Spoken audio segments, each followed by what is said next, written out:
Real control comes from being able to accomplish your goals on your terms.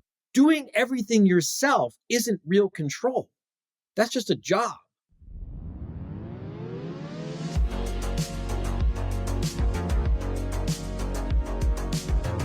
Welcome to Personal Injury Mastermind. I'm your host, Chris Dreyer, founder and CEO of Rankings.io, the legal marketing company the best firms hire when they want the rankings traffic in cases other law firm marketing agencies can't deliver. This Sunday, PIMCon is coming to Scottsdale. The first ever PIM conference brings together some of the best and brightest in PI. Our entire focus is to getting you more leads. If you haven't secured your ticket, hurry up because we're almost out. Go to pimcon.org. All right, let's dive in. RJon Robins is the mastermind behind the wildly successful coaching company, How to Manage a Small Law Firm. As a former insurance defense counsel, he's been in the trenches with law firms of all sizes, from startups to established practices to rake in tens of millions of dollars annually. He has helped transform over 600 law firms, and his programs have a 3-year wait list. In this episode, you get to cut the line. We're pulling back the curtain on what it takes to really run a successful PI firm in today's cutthroat market. He explains how to implement a profit-first approach in your firm, why most law firms are running without a real strategy, and how to fix that ASAP, and the secret to gaining true control of your firm without chaining yourself to the desk. There's a lot to take in on this episode, so strap in. Here's RJon Robins, CEO of How to Manage a Small Law Firm. My business focuses on helping entrepreneurs build successful businesses, and the niche that we focus on happens to be entrepreneurs who own businesses that are law firms. Because a law firm is a business, which I know comes as a surprise to lots of lawyers, unfortunately. They confuse the job of the lawyer with the business of the law firm, which creates business problems, very predictable business problems, which are equally predictable how to fix them. I'm very much in favor of helping people reach their full potential. I believe that every human being, we as human beings owe it to ourselves to explore and discover our full potential. And I'm very much against self-limiting beliefs. And I'm very much against what's called the doctrine of sacrifice, which basically says we should take pride in how much we suffer. And we should take pride in how much we sacrifice. And we should take pride in how much we can endure, right? It's like a perverted version of stoicism. And so what you see is in the legal industry is where people take pride in how much they suffer. They take pride in how much they sacrifice. They take pride in how much they can endure, which is really unhealthy for the business. I've had this conversation with literally over 10,000 lawyers. Our definition of a successful law firm is a law firm that serves you, right? A successful law firm is not a law firm that you are a prisoner to, not a law firm that sucks the life out of you. A successful law firm is a law firm that serves you financially. It's got to generate enough profit for you to live the way you want to live. Not just enough to survive on. It's how you really want to be living your life. It's got to generate enough net profit, net operating incomes, consistently, predictably, reliably enough, quarter in after quarter out, year in after year out. 2, it's got to generate, it's got to do that with efficient processes, systems, procedures, so that you don't ruin your life in pursuit of that financial profit, right? Because there's lots of ways to build $1 million or a multi-million-dollar law firm, but some of them, if you're not careful, will ruin your life in the process, which paradoxically is what will be the downfall of the law firm eventually. So it's got to serve you financially, it's got to serve you personally, and it's got to serve you professionally. A few of the things you said there, besides the financial component of it, of profit, made me think. I immediately thought of the Dan Sullivan Who Not How, where, hey, some individuals like to mow their lawn, right? They put their headset on, they kind of zone out, and it's like they enjoy that. But for me, that's like, nah, that's not what I want to spend my time on. I would rather, find that person to take over that so that I could spend time doing other things that I enjoy. I kind of want to lean into the financial component. So speaking from personal experience, on the profit first, when I started my business, I wasn't taking profit first, and I ended up accruing some debt, kind of because I didn't forecast properly. in my infancy as a business owner, I didn't have my numbers as well as I do now, right? So you've written the book Profit First for Lawyers. So tell us, what is Profit First, that whole mentality, and how did you get hooked up with Mike Michalowicz and that story about the book? Yeah, so I should give some context around this. So how to manage a small law firm, which is my business. We manage over 600 law firms all over the country, ranging from, I think our largest firm that we help to manage is something like $30 million in revenue, all the way down to I'm just getting started. I was doing profit first without knowing that I was doing profit first. And throughout our community, because we have live quarterly meetings and we have a very active, robust community of like-minded entrepreneurial law firm owners, I started hearing about this book called Profit First. And so I read it and I called the Profit First headquarters and I got in touch with Ron Saharian, who's Mike's business partner. I called him, the first words out of my mouth to Ron was like, Mike wrote my fucking book. I mean, all props to Mike. He wrote the book and I didn't, right? But he described brilliantly and very clearly what I had learned through the School of Hard Knocks to protect my family, to protect my sanity. And when you implement Profit First, it actually helps you make much better business decisions because you're thinking more clearly. And that relationship developed. Ron came to one of our live quarterly meetings. I put him in a room with, at that time, I think we only had 400 members. So it came to one of our meetings, saw what we did in terms of helping lawyers turn law practices into real profit-breathing machines. When the time came that they wanted to start writing industry-specific books, they asked me to write Profit First for Lawyers. I didn't want to just write some cheap piece of crap, search and replace, where it says business, you just change it to lawyer. I didn't want to write, I hate those kind of books. And so it took me 2 years to kind of like wrap my head around how do I write this book? And what I finally landed on was writing Profit First for Lawyers, which is meant to be a rallying cry. Owe it to your family, you owe it to yourself, you owe it to your clients, you owe it to your staff to take Profit First seriously. So it's sort of like a book about why you should do Profit First. We're about to go into a second production, and the publishers asked us to do an audiobook. And by second production, like an expanded version based on feedback people have given us, they want more. I want to lean into just some of those that you didn't want to do the search and replace. So maybe if you could just give us a couple nuggets from the book on maybe, is there different buckets of allocation? Okay, Profit First is extremely simple. Traditional accounting, generally accepted accounting principles. GAAP is not meant for the people in your audience.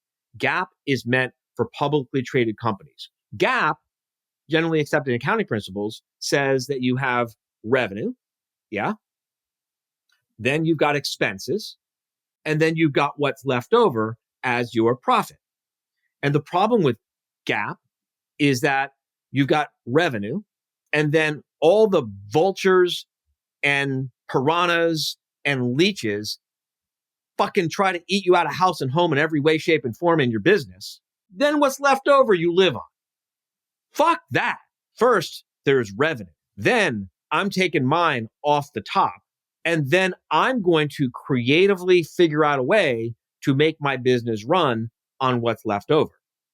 And if you think about it, everyone has done Profit First. You used to do Profit First before you knew you were doing Profit First. And so did everyone when we were starting our businesses, right? Because we had revenue. And then we had to take money to feed our families and to pay the mortgage and to live our life. And then what was left over, we figured out a way to run the business. We just didn't do it in a structured, organized, orderly, intentional, deliberate way. And then we reached a point where we got fancy.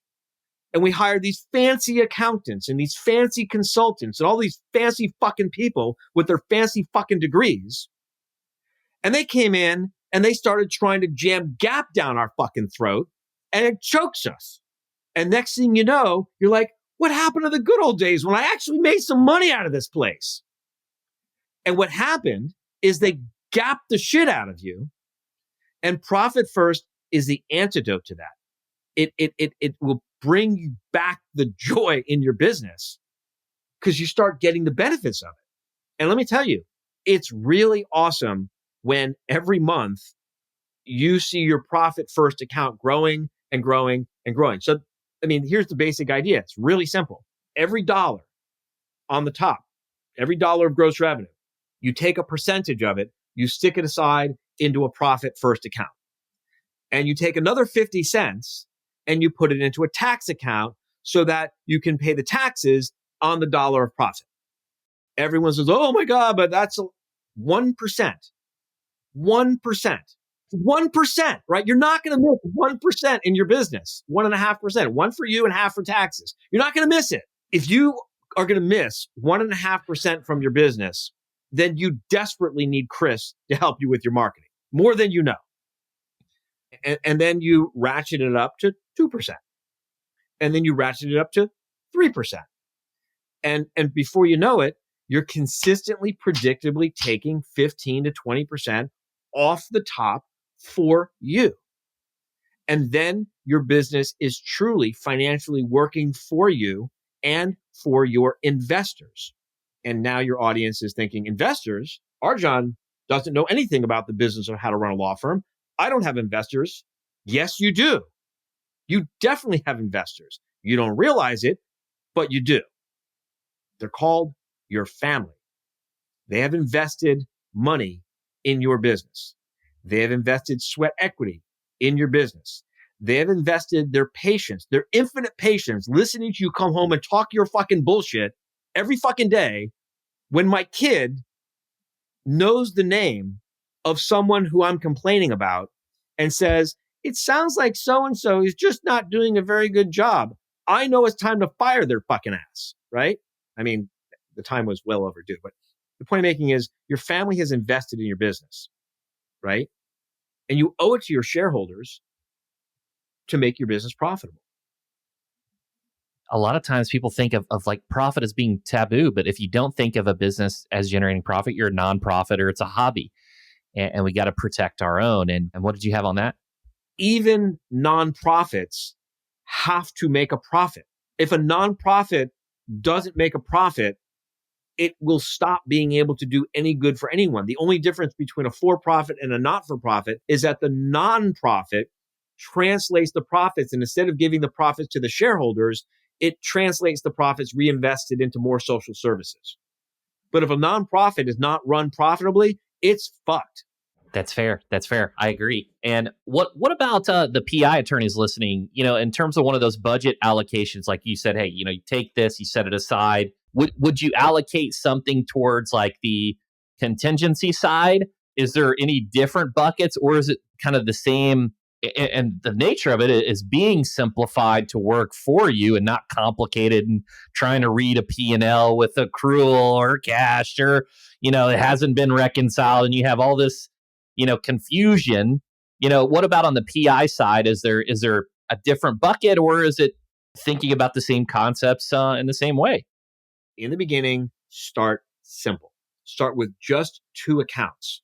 Don't try to create all the different accounts they recommend and prescribe in the book. Just start with 2 accounts. Start with your profit account. Start with your tax account. Start with 1% in your profit account. Start with half of that in your tax account. Do that for 1 quarter. Ratchet it up, ratchet it up, ratchet it up. Then you can start getting fancy and having all these different sub accounts for all these different purposes. If you want to know specifically for personal injury lawyers, $1 of top line gross revenue is $1 of top line gross revenue. And by top line gross revenue, what I mean is your fee, right? If you have a $1 million settlement, you don't take a percentage off the million, take a percentage off of your contingent fee, what you've earned on that million. The second thing that I'll tell you that will be very helpful to your clients is if you really want to take the growth of your law firm seriously. I mean, if you really want to strap yourself to the rocket, light the fuse, and go to the moon, take a percentage of every single dollar of revenue that you generate goes into my marketing account.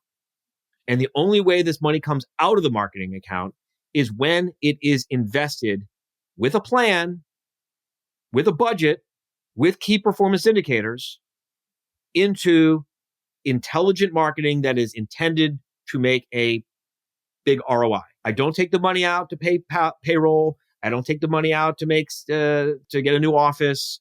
And if you want to grow your firm, a little bit, make it 10%. If you want to grow your firm more, make it 20%. If you want to grow your firm even more, make it 50%. You will literally hardwire growth into the DNA of your business if you'll observe this. I love that. And I love that the percentages. I just spoke recently and I was on a panel with Cleo and I said 10% and everyone was like, oh, that seems high. And so you're reaffirming like, no, that's like kind of lifestyle bare minimum that you need to fuel the tank to keep the business growing. And, there's disproportionate percentages based upon the type of firm. I don't have FTC compliant data to share, so I'm not making like an FTC claim here, but I'll tell you, we budget growth into the business. And it's amazing how many people don't. Most law firms don't even have a business plan. I mean, it's a business that doesn't even have a business plan. What kind of business doesn't have a business plan? The answer is a badly run business, right? RJon's lawyer-specific profit-first approach is a game changer for many firms, but it's just one piece of the puzzle. Next, we'll explore how strategic planning with systems like EOS and scaling up can take your firm to the next level. So I was on Facebook and I saw Cameron Harold mention something about, he was trying to get the size of people using EOS and traction. And I know you get the fireproof people. And then versus kind of like he was doing some comparison models of scaling up. And I know you have a relationship with Vern from scaling up. Yeah. And just maybe you could speak to those frameworks to help grow a business, right? And how you're partnering up with and how you saw the change happen with maybe EOS to scaling up as you've grown. Sure. So how to manage a small law firm? Let's start off with that. Perfect. We help entrepreneurs who own law firms run them as better businesses. That's what we do, right? We function as the fractional timeshare, if you will, CEO for over 600 law firms. We function as the chief operating officer for probably half of them. We function as the chief financial officer or the controller for about half of them. We even function as the chief marketing officer for maybe 25%. And I'm just explaining this because that will make you understand my relationship with scaling up. So in the early days of how to manage a small law firm, I used scaling up I tried to use scaling up to help me grow the business. I think our revenues at the time were, I don't know, maybe we were only at $1 million, $1.5 million, something like that. And scaling up, quite candidly, it was too big for us. We weren't mature enough entrepreneurs at the time to use scaling up appropriately. So we switched to EOS, and I love EOS. But you should expect that your law firm will outgrow EOS, and you're going to have to start Frankensteining things together to make it work. Somewhere around the 1 to 2, definitely by the time you get to $3 million in revenue, you will have outgrown EOS. EOS was built by stripping out what I think are the most important things for a 5, 10, 20, $50 million law firm. EOS was specifically built by stripping out the strategy and stripping out the cash to simplify it and make it accessible to less experienced, less mature law firm owner entrepreneurs. So it's a great way to get started. It's like great training wheels to get you started. And I used EOS. I used EOS to build my business. I got nothing bad to say about it. Training wheels maybe sounds not good, but you need training wheels, right? But once you get to around $3 million, I mean, you need to switch because otherwise it's just going to be like putting training wheels on a mountain bike. It just doesn't work anymore. So we're starting to see some of that, right? So we're, from an agency's perspective, not a law firm perspective, we're in like, we're on track for, anywhere from 18 to 20 million, and we're kind of Frankensteining, and we're still on EOS.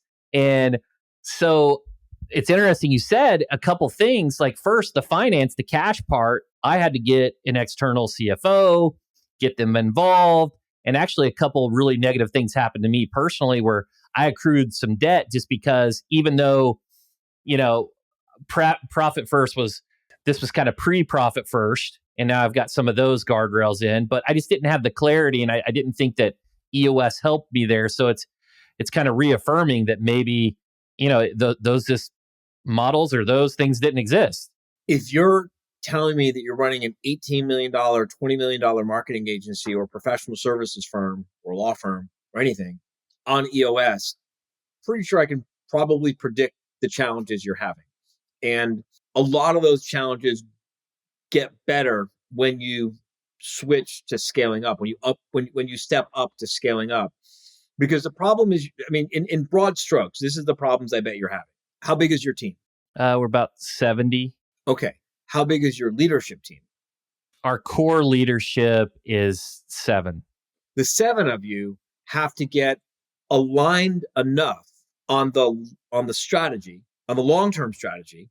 You have to get aligned enough on the annual strategy. You have to get aligned enough on the 90-day sprint so that each of you can go back to the teams you lead and get everyone working together in the same direction. Well, if you don't have a quarterly meeting where you get clear on what the strategy is, that's impossible. And EOS doesn't talk about what strategy is, which is why most people doing EOS don't even know what strategy is. A theory about it's a theory about which of the possible outcomes you think you'll be most happy with. That's a strategy, right? A marketing strategy is a theory about, of all the different things you could present to your target audience, which one do you think they'll respond to the best? A sales strategy is a theory about, of all the different ways that we can interact with the prospect, which one do we think they will most prefer and become a client? Financial strategy of all the different possible outcomes that we could achieve in terms of maximizing top line gross revenue versus maximizing total owner benefits, money I take home for me. Which of these possible outcomes would we most prefer? I could go on and on and on. It's a theory. That's what strategy is. A good strategist is a person who has enough experience and they've been around long enough to be able to identify more possible outcomes and more possible options than someone who is less experienced. And then you make a decision about which of these possible outcomes do we think we would most prefer and why. And then you develop the tactics, which is really how you put that theory to the test. So you develop the theory about what we think we will like the best. Then you develop the tactics to put the theory to the test. Then you execute, which EOS is great at, the execute. And then you achieve the outcome, and then you find out, did I really like it or not? And if you didn't, you go back and you develop a new theory, and then you develop new tactics, and then you put it to the test. EOS doesn't speak to the strategy. It doesn't get the team working on a theory of what we want to try to achieve. It doesn't get the team going through exercises to figure out and evaluate all the different possible options to choose from, because EOS is really geared for businesses whose strategy is very, very simple. Grow top line gross revenue, cover all the bills, don't go out of business. And if that's all you're working on, then you don't need scaling up. You don't need a strategy. Necessity has given you your only strategy. I'll confirm every bit of that. So the thing that's happening, even we have our quarterly scheduled Friday, and you look at the standard agenda that they give you, and it's like almost like a beefed up L10 meeting but there's no actual ideation or thought around the strategy component. It's more tied to like, what was the annual goal that you established and what's the next 90-day rocks to implement towards that. So we find ourselves doing supplemental things, the Frankenstein model, like we're doing the SWOT analysis, we're doing competitor analysis, we're doing all these things and kind of Frankensteining them in our agenda to kind of draw some of that out. Yeah, and that's very normal. And that you are on the right track. Everything that you're describing, that you're experiencing is to be expected when you've outgrown that model. The other challenge that I would imagine you might be having is EOS doesn't address how you will manage cash. An extremely oversimplified cash management strategy, which is appropriate for a firm under $1 million, right? It's profit first. Profit first is great. It's really all you need, for profit first, a bookkeeper who doesn't completely suck, a rolling 6 to 8 week revenue projection, a budget variance report. That's all you really need to run a firm less than $1 million. When you start getting into 5 million, 10 million, 20 million, right? Now you have to start thinking about the velocity of how fast the dollar moves through the business, right? Right. You put $1 in over here, and if it takes 6 months to come out the other side as positive cash flow versus if it takes 3 months to come out the other side in positive cash flow, well, now you got half as many cash flow problems, and scaling up addresses those issues. EOS doesn't, because quite candidly, most small law firms, they don't have the tools or they don't have the levers to push and pull. They don't have the dials to turn. They can't do anything about it anyway. But you start getting into $5 million, $10 million, $20 million, $50 million in revenue. And now all of a sudden you've got a lot more tools available to you that can speed up the cash through the business. That changes everything. So speak to me about the relationship. We talked about kind of the evolution, the different milestones from 0 to 250 and the different tiers. Like they have similar challenges, and the 1.5 million, and then you go to 3 and 5. You have this relationship with Vern, and I was wondering if you could speak to that relationship and kind of what you guys are partnering up to do the scaling up for lawyers, kind of on that 10 million, like kind of what the ascension is for those individuals that are listening that are at that 8-figure mark. The scaling up organization made a decision they wanted to get into the legal vertical. And I don't really know all the reasons why, but I'm glad they did. Scaling up is used by billion-dollar companies, but like 50 to 100 million is kind of like their sweet spot. I said, yeah, okay, that's great. I would love to do that. I can do that. I've worked with those size firms before. Between the time I left the Florida bar and the time that I started How to Manage a Small Law Firm, I was working with 20, 50, $75 million firms for several years. So I know that world really well. I said, but that's not my business. My business is firms, like I said, our biggest member right now is $30 million.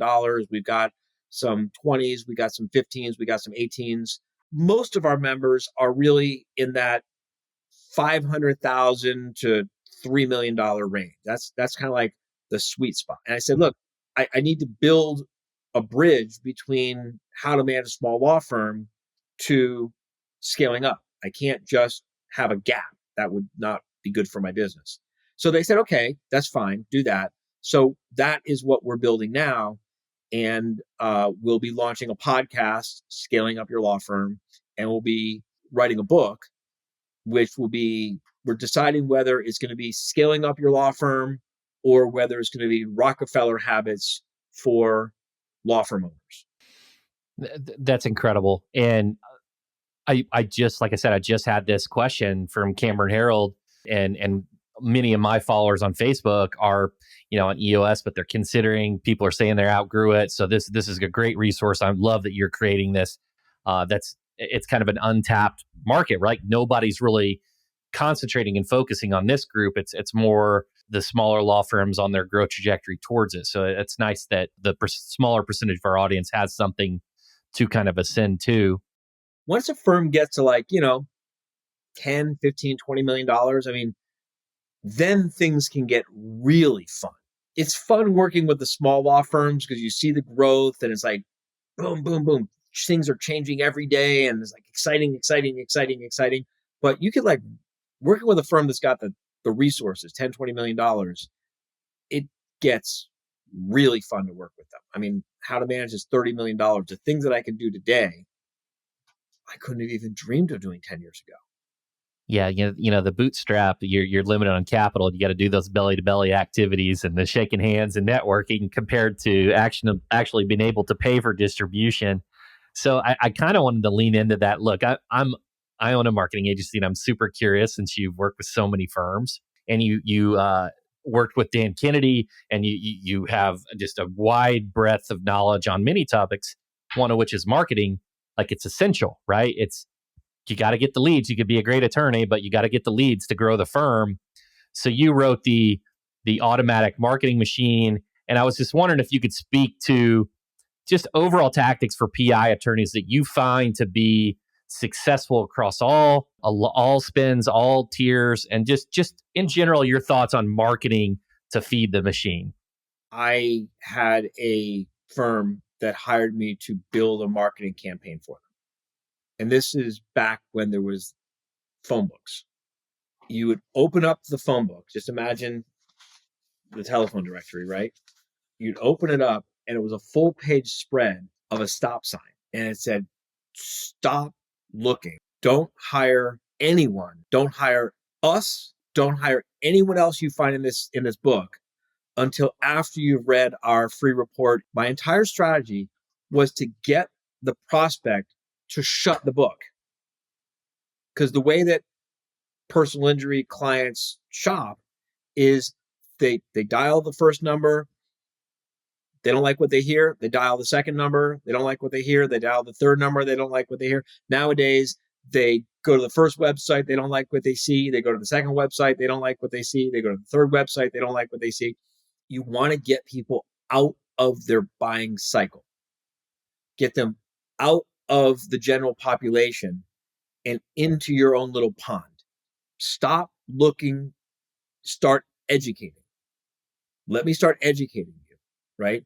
When you're looking for a personal injury law firm, you should be looking for a law firm that is being run with an actual budget and financial controls and an actual business plan to make sure that everyone working in the firm has clear understanding of how they're going to contribute to you winning your case, from the receptionist to the lawyer, right? Because here's a bunch of ways that the receptionist can inadvertently screw up your case. And you want to make sure that the law firm that you're being represented by is being run like a real business and not just a hobby. You have a right to ask, do you have a written business plan? You have a right to ask, does your staff have clear job descriptions? Well, of course, all of our members at How to Manage a Small Law Firm, they're all going to say yes. Would you like to see it? Let me tell you all about it. They're proud of it. And of course, when we send our prospects into the lion's den to talk to the competition, the clients come running back to us. They're like, oh my God, that place is a shit show. I'm glad I asked. And we send them in with questions we know that 80, 90% of the law firms out there can't answer. I love that because it changes you basically control the buying experience, right? And it gets them thinking differently. There's so many options out there, and marketing's just so much more fragmented, right? Back in the day, it was TV and that's it. Now it's TV broadcasts. You got Apple TV, Hulu, and even social. Now you got Facebook, Instagram, TikTok, X, whatever. It's more fragmented, and so I think that having tactics to stand out, controlling that experience, are stronger than they ever have been. That's why I like to align myself with people like you who actually know that part of it, because that's not my area of expertise. That's not what How to Manage a Small Law Firm does. We're not a marketing agency. Right. We are We run your business. We help you run your law firm like a real business. And one of the things we tell them to do, our members, is hire people like you who can drive the traffic. We stay in our lane. We've covered the importance of financial management and strategic planning. Now let's shift gears and talk about how to implement systems that give you real control over your firm. The best way to kill a badly run business is with great marketing. You'll have the issues with intake, with delivery, the cash flow implications. If someone comes to you and you double their lead volume, right? And even if by some miracle their intake system manages to somehow choke through everyone to a sales call, if you only have enough salespeople to meet with half the leads, then they're either going to be rushing people through, which is not a service to the client, or they're going to be inadvertently signing up cases they shouldn't sign up, which is a disservice to the client and also the owner who's capitalizing the firm. Or they're going to give the client, short attention because they're just backed up with too many sales calls. You just understaffed. And then you get to the next problem, which is, let's say you have a firm that has a ratio of one attorney per, 50 open cases, depending on the type of case. I'm just making it up. And you've got 3 attorneys. Well, you can only handle 150 cases. And then Chris comes along and all of a sudden you got twice as many cases. And all you got is twice as many pissed off clients that are on their way to filing a bar grievance against you. Yeah, the 1-star reviews, all kinds of issues, not maximizing the client value. It gets worse, though, as if you didn't think that was bad enough. Because then you open up all these cases, but you're undercapitalized and you don't have the money to pay for them all, right? Which means you're either dragging your feet on the case, which is bad for the client, bad for your reputation, or you're not giving the case all of the resources that it needs. And then the insurance companies pretty quickly figure out your number and then you're done. Exactly right. Especially, Colossus gets that data on you that you have crap numbers. They're going to keep shooting you the crap numbers and then you got to fight them. You got to go to war with them. Because they know you're desperate. I believe that we owe an ethical obligation to our clients to run a profitable law firm. Because if the client knew the financial condition of some of these law firms, they'd run out the door. You don't want your personal injury lawyer sitting there at a settlement conference worrying about how they're going to pay their mortgage. You don't want your personal injury lawyer sitting there at a hearing thinking about how they're going to cover their payroll next week. You want them giving your case their full undivided attention without any distraction. Opposing counsel can smell the fear. You could tell when someone's stressed out. But if I was insurance defense counsel, I wouldn't be following the client around. I'd be following their lawyer around. And when I see their lawyer having financial problems, I'd be going for the jugular every time. Because I know that lawyer is going to run out of money on the case. And I know that they're going to, despite their best intentions, they won't be able to help themselves. They're going to, maybe we should take this settlement, even though they know they could go for more because the lawyer's desperate. I don't know if any insurance defense counsel know this, but most, maybe not most, but a disappointingly large percentage of personal injury law firms are basically a Ponzi scheme, house of cards, cash flow disaster.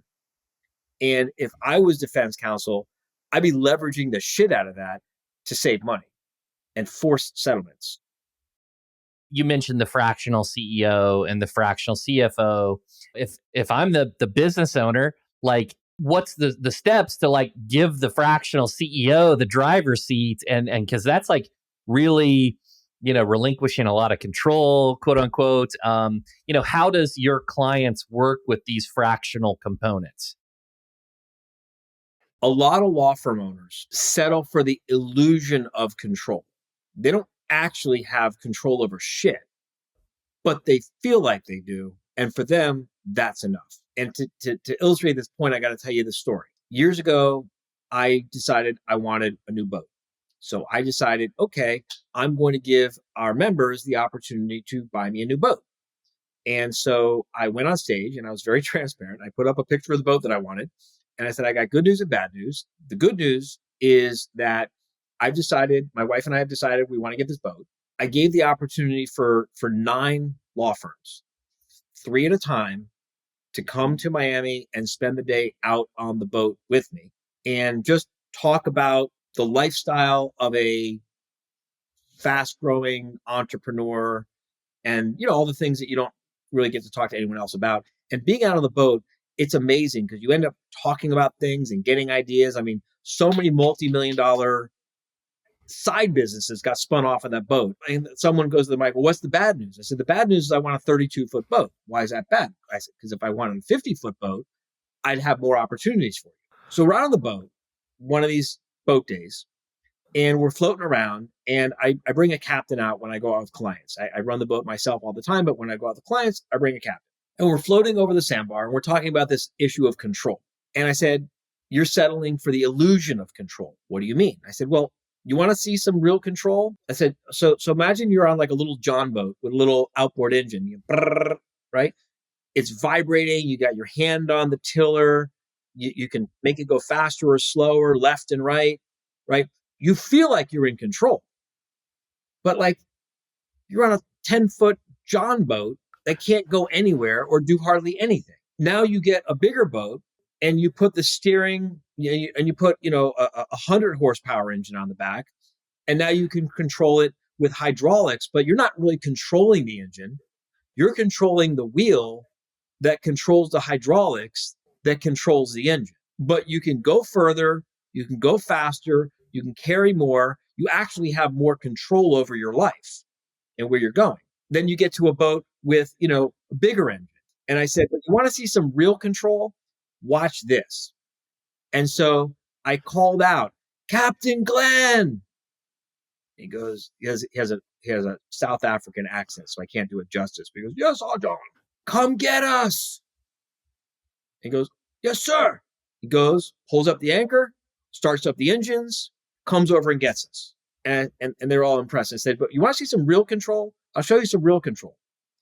I can call Captain Glenn today and I can say, I want you to go get my boat and move it from point A to point B. And he'll go do it. So real control comes from being able to accomplish your goals on your terms.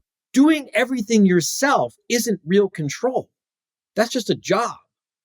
If you put a clear job description in place, if you have a smart, strategic recruiting process to vet out all the crazy people, and then you invest at least the first 2 weeks, please at least give me 2 weeks in how to manage every single position in our company goes through at least 30 days of training before we expect them to do the first lick of work.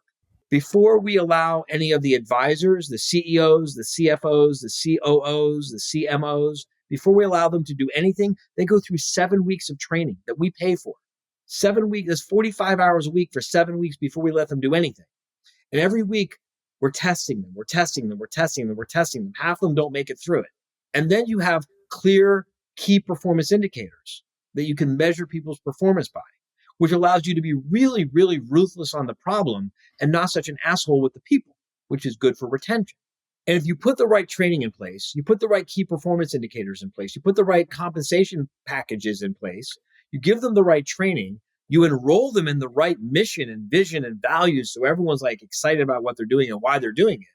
Well, now you have the ability to control a much bigger impact on the world. I love that. That's incredible. And focusing on the outcome as opposed to the job, so to speak, that you said, and giving those individuals the training and knowledge to move that for you. Oh, and by the way, you have financial controls up the yin yang. So you're watching all the money. You know exactly what's going on. And you've got case management reports and, case progress report. I mean, you see that you've got a dashboard that shows you what's going on. I'm not saying you just hope that they do what you want them to do. Right. And it also makes firing easier, I imagine, too, because it's objective and not subjective. Like, I think this individual's not doing well, as opposed to, no, they're missing their metrics. These are the KPIs that we established together. It makes the meetings with the staff much easier, right? Because they, you're giving them feedback every quarter and they can see exactly what they're doing and they can see it for themselves, right? And I'm not saying it always works this way, but a lot of the time when it comes time to have to let them go, they're like, I know, I'm done. I can see the score. Yeah. Okay, great. Well, it's not perfect. I'm not saying it works perfectly. You do get, everyone should have EPLI insurance. Get your EPLI insurance. EPLI and cyber. If you don't have EPLI and cyber, you're an idiot. Just saying. Love it. You need those two insurances. Love it. Love it. Well, it's a hostile work environment for successful entrepreneurs. And the more successful you become, the more hostile the environment becomes. You become a target. You need your EPLI insurance. I agree. Great advice. Great advice. RJon, this has been amazing. So how can our audience connect with you and learn more about what it is that you do? The company is called How to Manage a Small Law Firm. You can go to howtomanage.com. You're going to have all kinds of free resources that I'm going to share in the show notes so that they can find me through that. We have a waiting list. We've had a waiting list for the better part of 3 years. Maybe if we don't have a waiting list one day, I'll say, can I come back on the show? We don't have a waiting list. But we got a waiting list. We had a waiting list for the better part of 3 years. Basically, the way it works is this. You schedule an appointment to speak with one of our relationship managers. We're only looking for long-term relationships. We will help you figure out where and how and if we can even help you. And we will figure out if what we need to help you with is mostly around marketing or sales or production or people or financial controls or mindset or goals or strategy or whatever. And then we're just going to give you free resources. We're literally just going to give you free resources, and you can try the free resources. And if it doesn't work for you, if you don't like it, then you know that we're not right for you, and that's okay. If you like it, if it works for you, you come back, we give you more free resources. And we're just going to kind of help you and help you and help you. And eventually, if you want, you can go on the waiting list. And while you're on the waiting list, you get to hang out in what we call the waiting room. And in the waiting room, we basically give you free coaching and free help until a spot comes open for you. And when that spot comes open for you, you pretty much know you want in or you don't want in, because you can't hang, kind of like going to a restaurant and you hang out at the bar. If the bar sucks and the food is terrible and the staff is awful and your table becomes available, you're like, no thanks, I'm going somewhere else. But if the food is good and the staff is good and the company is good and the atmosphere is good, your table comes available and you're ready to go. It's a very organic way of building the relationship, which I think is why we have such a high retention rate, that and the fact we get great results, and why we have a waiting list. So thanks so much to RJon for a fantastic conversation. Let's hit the takeaways. Profit first at every stage, always. Look, we've all been there. You're so focused on growing your firm and you forget to actually pay yourself. RJon's hitting the nail on the head with the profit first approach. It's not just about bringing in cases. It's about making sure your firm is a profit generating machine. It's okay to start small. Take 1% of every dollar that comes in and stash it in a separate account. Then bump it up to 2%, 3%, and so on. Even nonprofits have to make a profit. And before you know it, you're consistently, predictably taking 15 to 20% off the top for you. And then your business is truly financially working for you and for your investors. Drive with both eyes wide open. Running your firm without a solid strategy is like driving blindfolded on the highway. Every stage of your firm's growth requires a strategic focus, but there is no excuse for pushing ahead without the map. So sit down and hammer out a real strategy. What kind of cases do you want? Who's your ideal client? How are you going to dominate your market? Once you got that locked down, every decision you make and execution becomes a whole lot easier. EOS was specifically built by stripping out the strategy and stripping out the cash to simplify it and make it accessible to less experienced, less mature law firm owner entrepreneurs. So it's a great way to get started. It's like great training wheels to get you started. But once you get to around $3 million, you need to switch, because otherwise it's just going to be like putting training wheels on a mountain bike. It just doesn't work anymore. Discover real control. Real control isn't about micromanaging every little thing. It's about setting up systems that let you steer the ship without having to row the damn boat yourself. Start dominating your processes. From intake to settlement, get it all down on paper. Then train your team like their lives depend on it. When everyone knows exactly what to do and how to do it, you can focus on the big picture stuff that really moves the needle. And when it's time, you can bring in fractional C-suite positions to really take off. A lot of law firm owners settle for the illusion of control. They don't actually have control over shit. but they feel like they do. And for them, that's enough.